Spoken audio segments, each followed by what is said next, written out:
Arnold Strite. I've got a package and a letter here to mail at Vancouver's main post office. This package here is for a place in BC, Bella Coola, and this letter's from my aunt in town.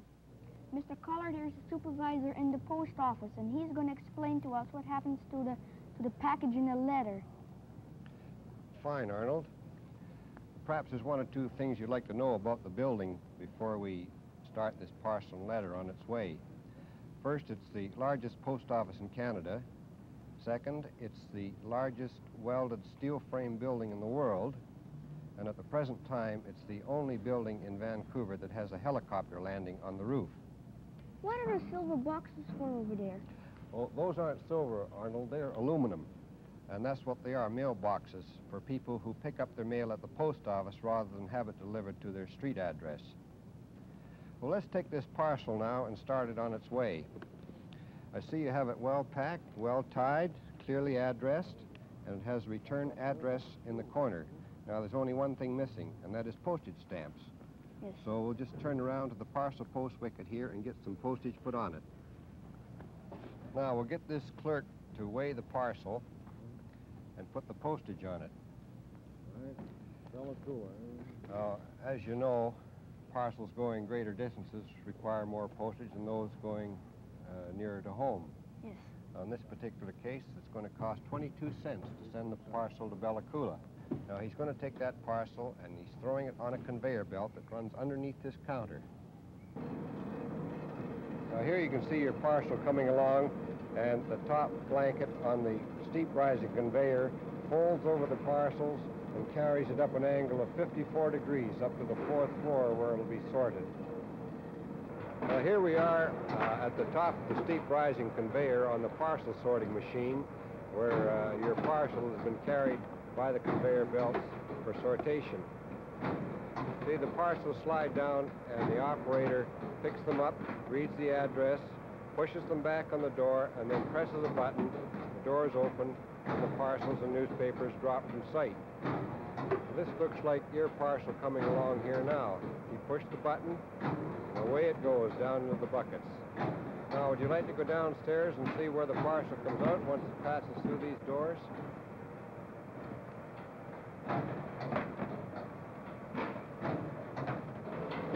Now, here we are at the bottom of the doors where your parcel is dropped through, down along the bucket line. Now, there's 81 buckets in this machine, and they pass through at the rate of 30 a minute. Your parcel drops down through the doors and into one of these buckets.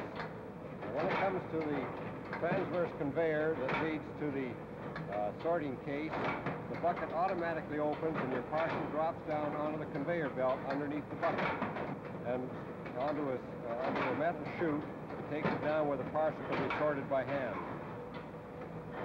Here you can see him sorting some mail now for Alert Bay, and there goes your parcel into the Bella Coola bag.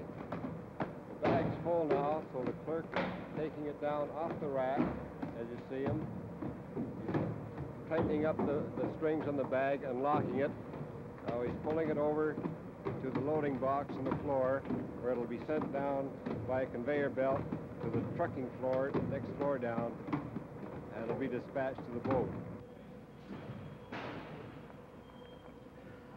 Here, Arnold, is your parcel bags coming down to go to the North Coast tonight. They're loading the truck over there. Your parcel of Bella Coola will be in one of these bags, be taken down by truck down to the dock, loaded onto the boat, and away it'll go to the North Coast. By the way, have you still got that letter you want posted? Yes, right here, sir. Well, we'll have to go back up to the lobby, and we'll follow the letter through the same way as we followed the parcel through. You'll find that the handling of the letter is considerably different to the handling of the parcel. So we'll just go back up to the lobby now, eh? All right.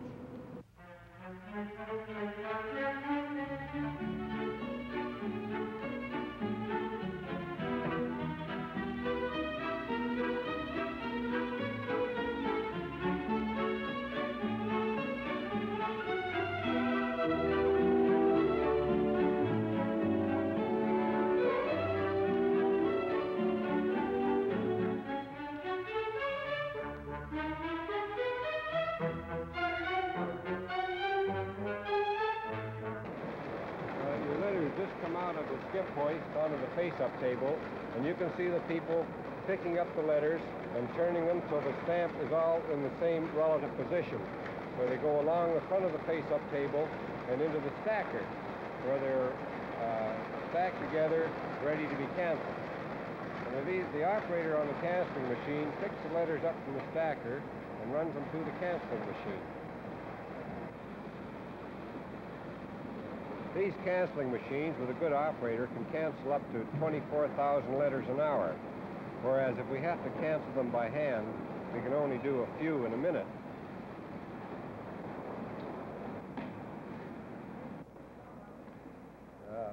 This is the area in which the mail gets its first sortation, the forward primary sortation. From this sorting case, we can sort mail that is destined to go to anywhere in the world. You see all the separations on the case are for not only for British Columbia, but for other provinces and other countries in the world.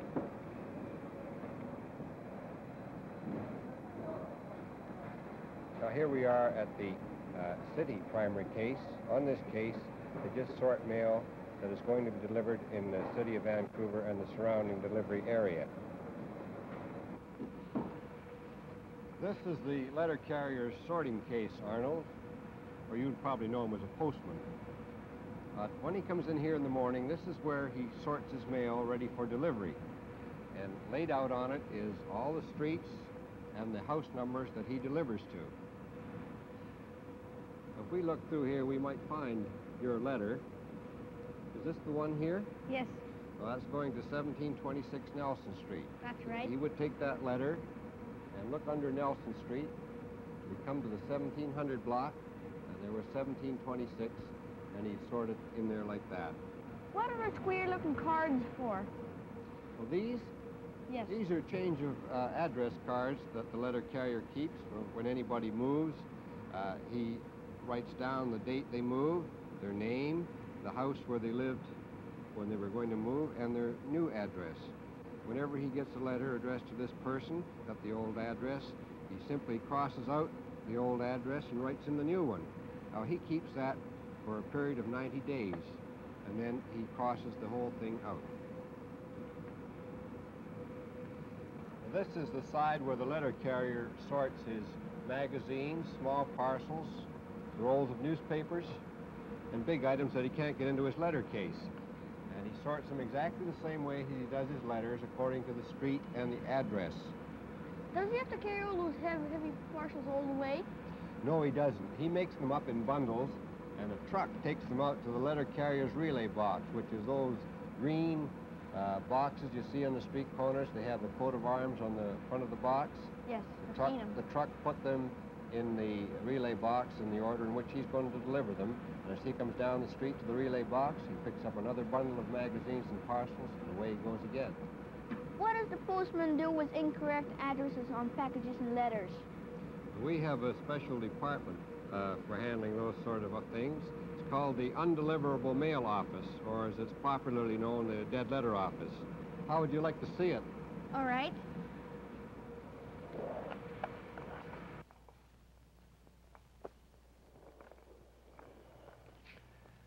This is the Dead Letter Office, Arnold. In this office, we handle all pieces of mail that can't be delivered from Winnipeg west. It is only one of the dead letter offices in the Canadian postal system, but all of them together handle about 12 million pieces of mail a year, and it's mail that can't be delivered. Now, you see the lady over there in the corner. She has quite a stack of letters that she's going through. Those letters have failed of delivery. They bear no return address. Now, she checks the name of the addressee in the city directory to find out if there is such a person living at some other address. If not, she has to open the letter to see if there's a return address inside the envelope on the letterhead itself.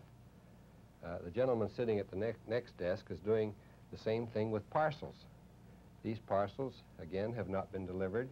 There is no return address on them, so therefore we have to open them to see if there's any indication of the sender on the inside of the parcel. What's going to happen to all these items? Well, all these items of merchandise that we can't return are sold once a year at public auction. The letters are returned if there is a return address inside, subject to a charge of 5 cents for each letter returned. In the case of money, some $42,000 a year that wind up in the dead letter office is turned over to the National Treasury. Now, in order that your mail doesn't wind up in the dead letter office, Arnold, I'm going to give you this little book of postal information. It has all the information necessary for postage rates, the weights of parcels, the sizes they can be. It also tells you about insurance of parcel post, money orders, airmail rates, COD fees, and in addition, in the back of the book, we have our 10 postal pointers. Now, I'd like you to take those and read them. If you observe those, you'll never have to call here for any mail. All right. Number 1, address your mail fully, clearly, and without misleading abbreviations. 2, place your return address in the upper left-hand corner. 3, do not enclose coins or other hard objects in letters. 4, send remittance by post office money order. 5, pack parcels properly using strong containers and heavy paper. Tie securely. 6, prepay postage fully. 7, place the stamps in the upper right-hand corner. 8, insure your parcels and register valuable letters. 9, mail early and often during the day. Mail held until last moments can cause a delay. 10, give your correspondent your correct post office address, including postal zone number or box number where applicable. I don't see why I can't obey these rules. Well, if everybody obeyed those rules, Arnold, we'd have no need for a dead letter office. Well, you've seen what happens to parcel and letter when they're mailed in the post office. Did you enjoy the visit? I sure did.